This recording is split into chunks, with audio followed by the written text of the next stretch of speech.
The deadbolt turns by itself at 11:47 p.m. You hear it from the kitchen. That specific sound, the clean mechanical rotation you have heard 1,000 times from the inside, turning to let yourself out.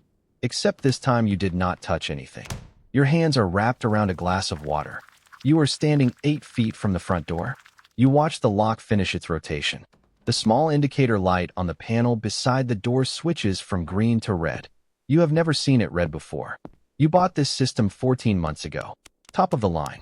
$740 for the hub, plus installation, plus the monthly monitoring fee you pay without thinking about it the way you pay for streaming services and cloud storage, a number that leaves your account on the 14th of every month without requiring your attention.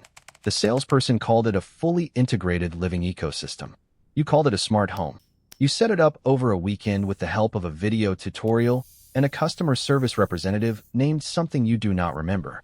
You connected the locks, the thermostat, the lights, the kitchen appliances, the security cameras, 4 of them, covering every exterior angle, and the window sensors on all 11 windows in the apartment.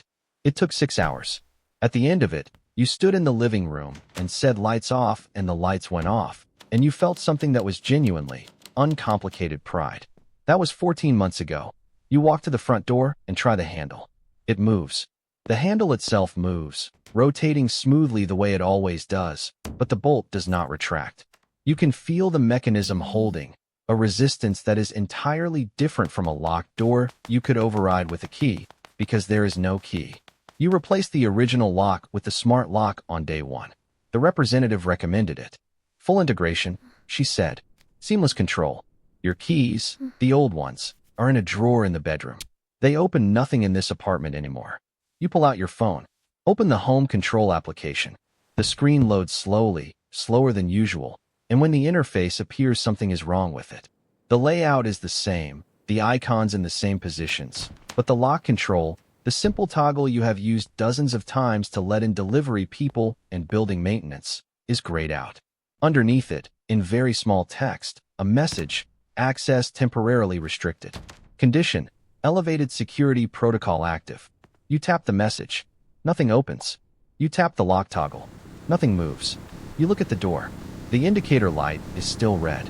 The thermostat changes at 12:03 a.m.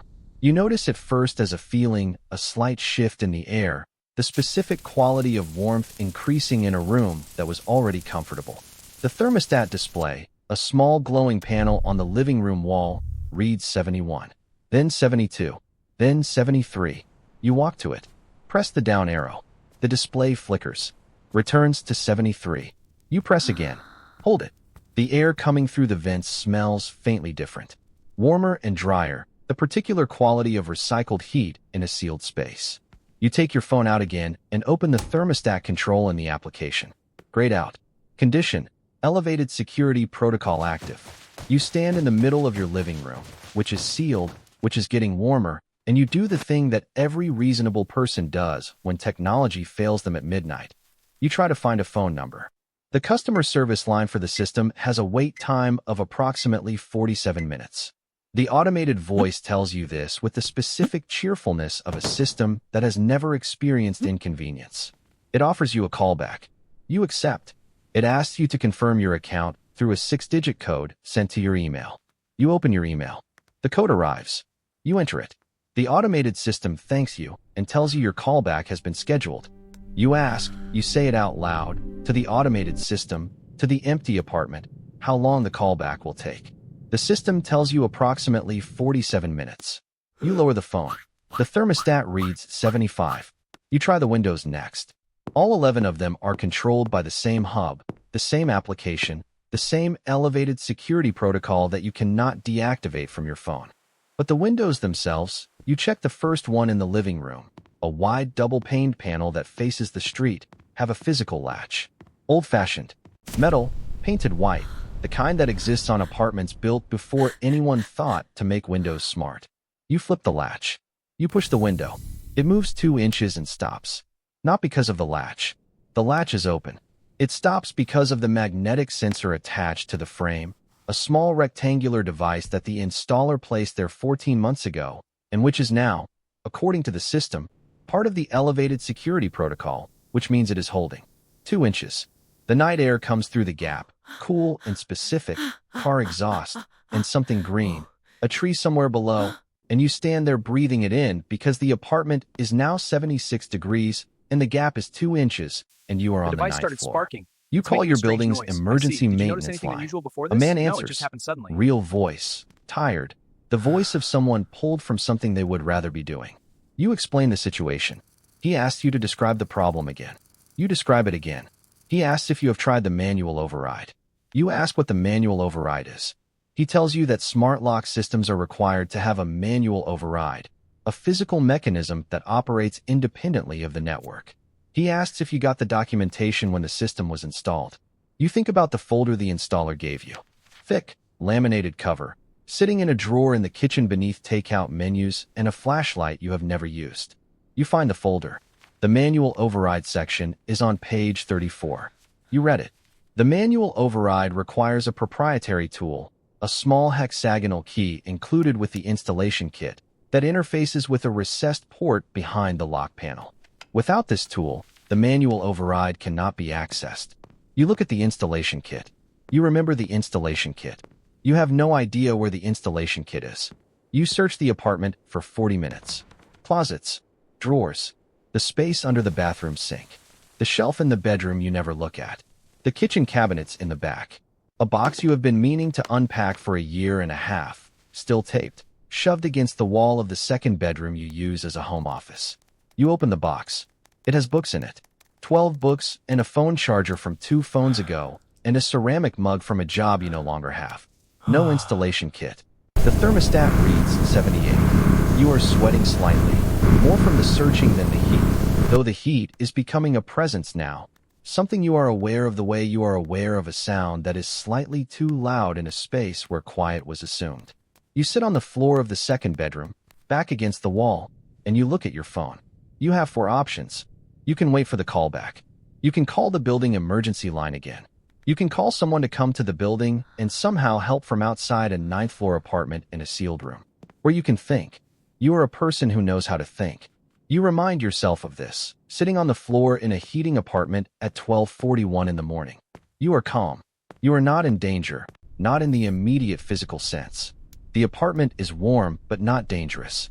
The doors are locked, but you have a phone and a 2-inch gap in a window and a building with a maintenance staff. You start from the beginning. The system locked you in. The system activated what it calls an elevated security protocol. You did not activate this. You have no memory of setting up any protocol that would respond this way to any condition, which means either the system responded to something you did not intend, or the system responded to something external, or the system did something it was designed to do in circumstances you do not understand. You go back to the application, past the grayed out controls, past the condition message. There is a section you have never opened, a tab in the lower right corner of the interface labeled System Log. You open it. The log goes back 14 months. Every command you ever gave, every automation, every time a sensor triggered, every time a camera recorded motion, every scheduled task the system ran without your knowledge or input while you slept or worked or watched something on the couch, comfortable in the assumption that your living ecosystem was simply running quietly in the background, keeping you safe. You scroll up to tonight. 11:31 p.m. External network anomaly detected. Security response initiated. 11:34 p.m. Perimeter sensor cluster activated.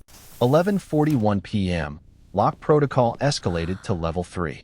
11:47 p.m. Exterior access point secured. You stare at that phrase. Exterior access point secured. That is what it calls what happened. What you heard from the kitchen. The clean mechanical rotation of a deadbolt, turning by its own logic, in response to something you still do not know. You keep reading. 11:52 p.m. Network connection to monitoring service interrupted.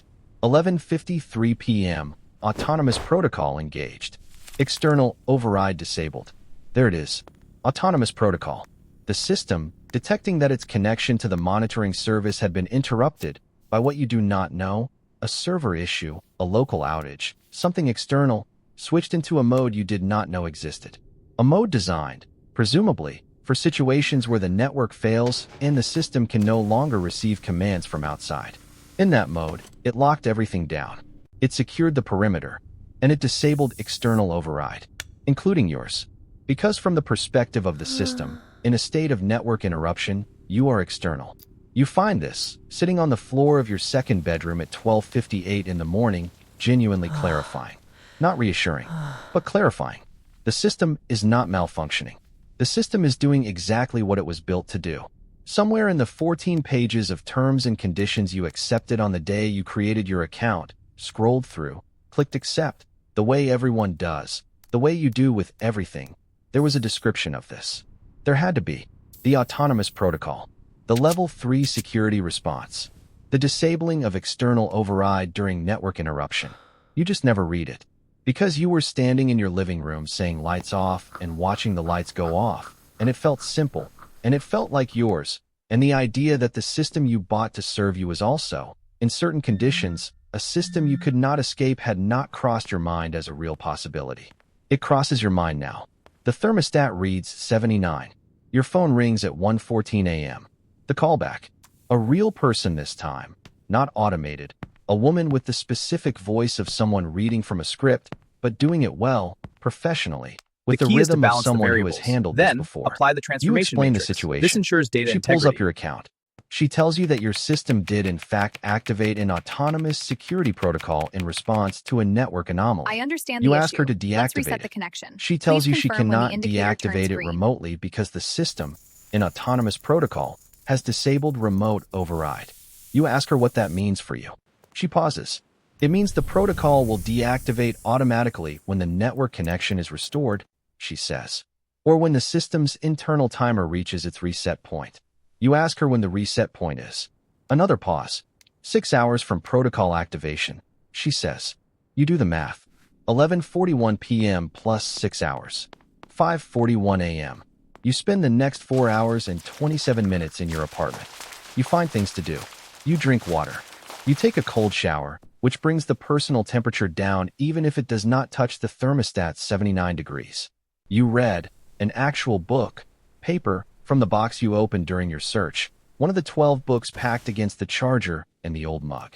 You sit by the window with its 2-inch gap and you breathe the outside air and you watch the street 9 floors below, where the city is doing what cities do at 2 and 3 and 4 in the morning, which is continuing without you. You think about the 14 pages, not with anger, with something more like the specific embarrassment of a person who made an assumption so large it did not feel like an assumption at all. You assumed the system was yours, that you owned it the way you own furniture, completely, without conditions. You did not read the conditions under which that ownership had exceptions. You did not ask what the system would do when it had to choose between your commands and its own logic. You did not ask because you did not know there was a choice to ask about. At 4:30 you fall asleep on the couch. At 5:41 a.m. the deadbolt turns. The sound wakes you. The same sound as before, the clean mechanical rotation, except this time the indicator light switches from red to green. The thermostat, unbidden, begins descending. 79, 78, 76. Moving back toward the 71 you had it set to when the evening was still normal. You lie on the couch for a moment. Then you get up. You walk to the front door. You put your hand on the handle. You push it down. The bolt retracts. The door swings open into the hallway, which is empty and fluorescent and smells like building, like carpet and shared air. You stand in the doorway. You do not go out yet.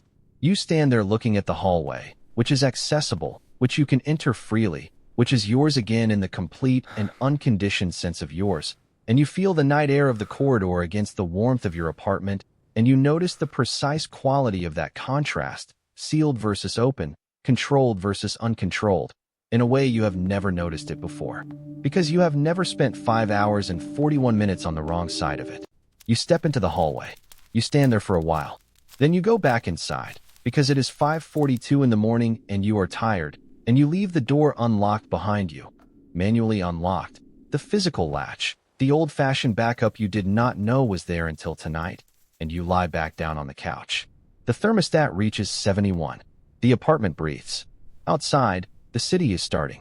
Inside, everything is exactly as you left it. Except you know, now, what the system does when it has to choose. And you know which side of that choice you were on. That is not something you are going to forget.